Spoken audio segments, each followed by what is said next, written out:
They called him Vlad III, Vlad the Impaler. But history remembers him by another name, Dracula. In the shadowed valleys of Wallachia, a land between empires, Vlad was born into blood and fire.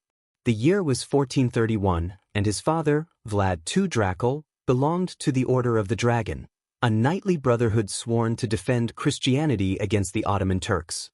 It was from this order that the boy inherited his infamous name. Dracula meant dragon. Dracula, son of the dragon.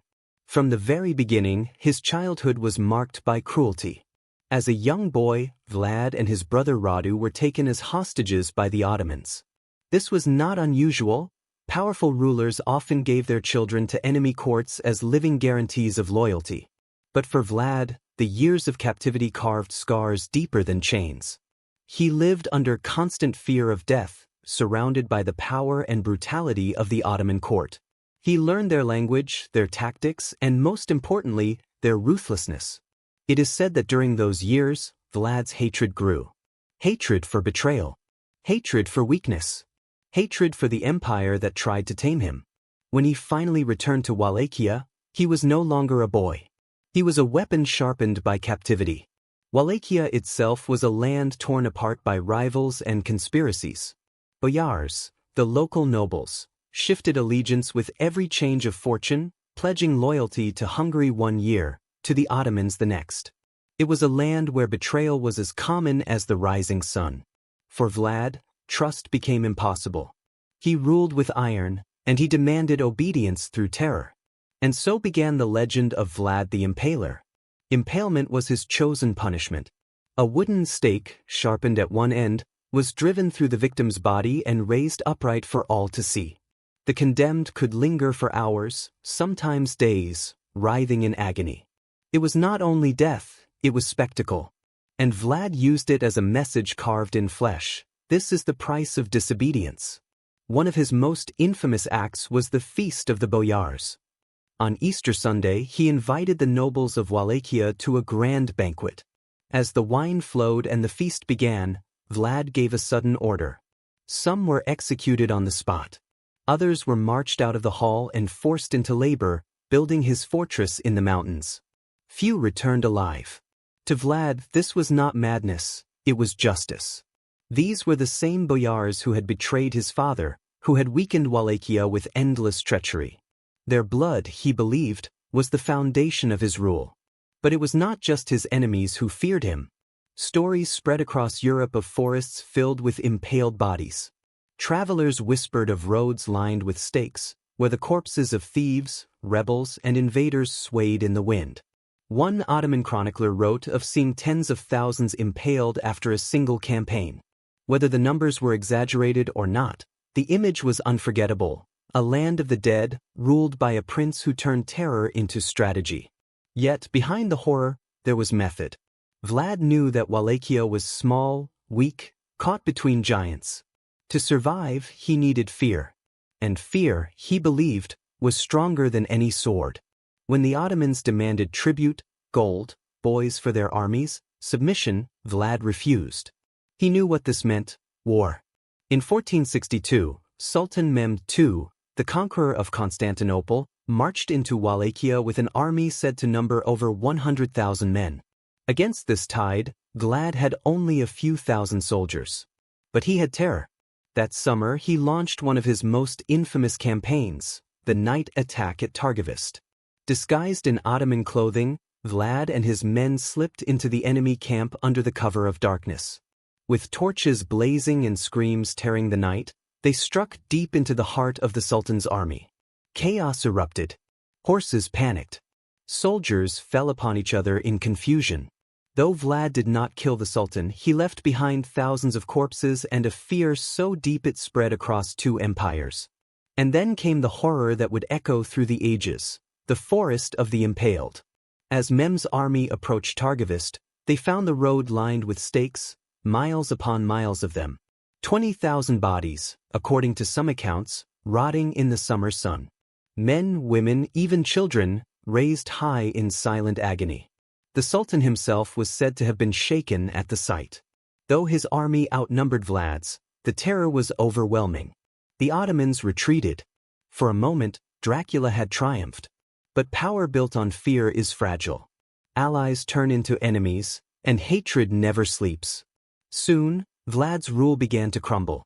The same nobles he had punished now conspired against him. His brother Radu, once his companion in captivity, now served the Ottomans and opposed him.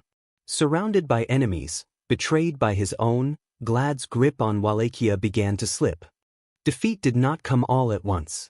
Vlad fought like a cornered wolf, striking whenever he could, turning the land itself into a weapon.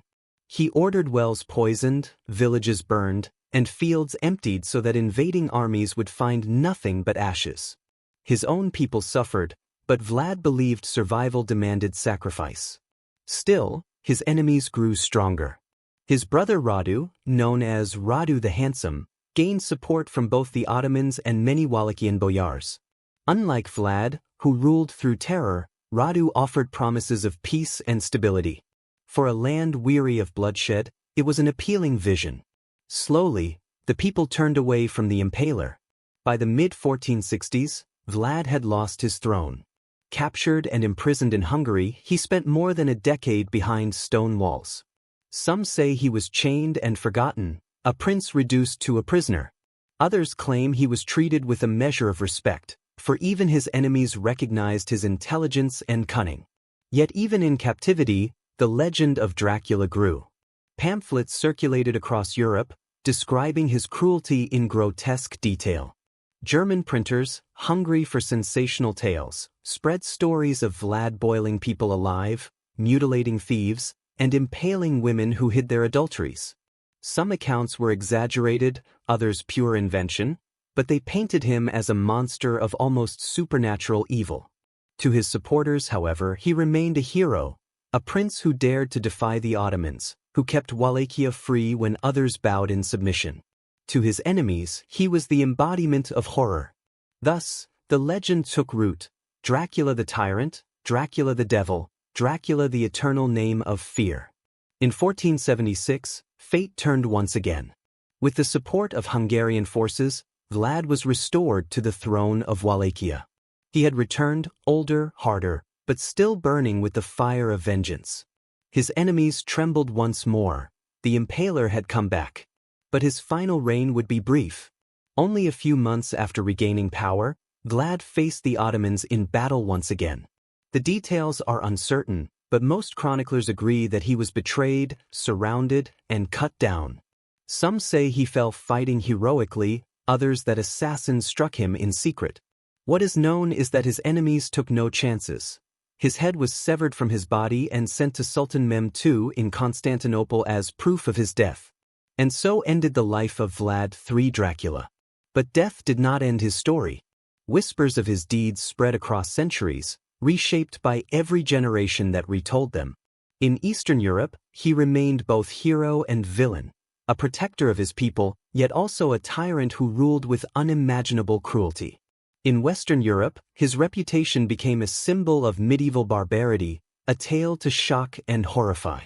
Centuries later, when the Irish writer Bram Stoker searched for inspiration for his Gothic novel, he found it in the name Dracula. He borrowed the title, the atmosphere, and the echoes of cruelty, transforming the historical prince into the immortal vampire count. What had once been the story of a Wallachian ruler became one of the most enduring myths in world literature. And perhaps that is fitting. For Vlad the Impaler himself seemed larger than life, a man who used fear as a weapon, who turned cruelty into legend, and whose very name still carries the taste of blood. Was he a monster, a patriot, or both? That question lingers still. To his enemies, he was a devil in human form. To his supporters, a shield against the Ottoman tide. To history, he remains something darker and stranger, a reminder that the line between ruler and tyrant is written not in stone, but in blood. The forests of the Impaled are gone. The castles stand in ruins. But the shadow of Dracula remains. And in that shadow, the whispers continue.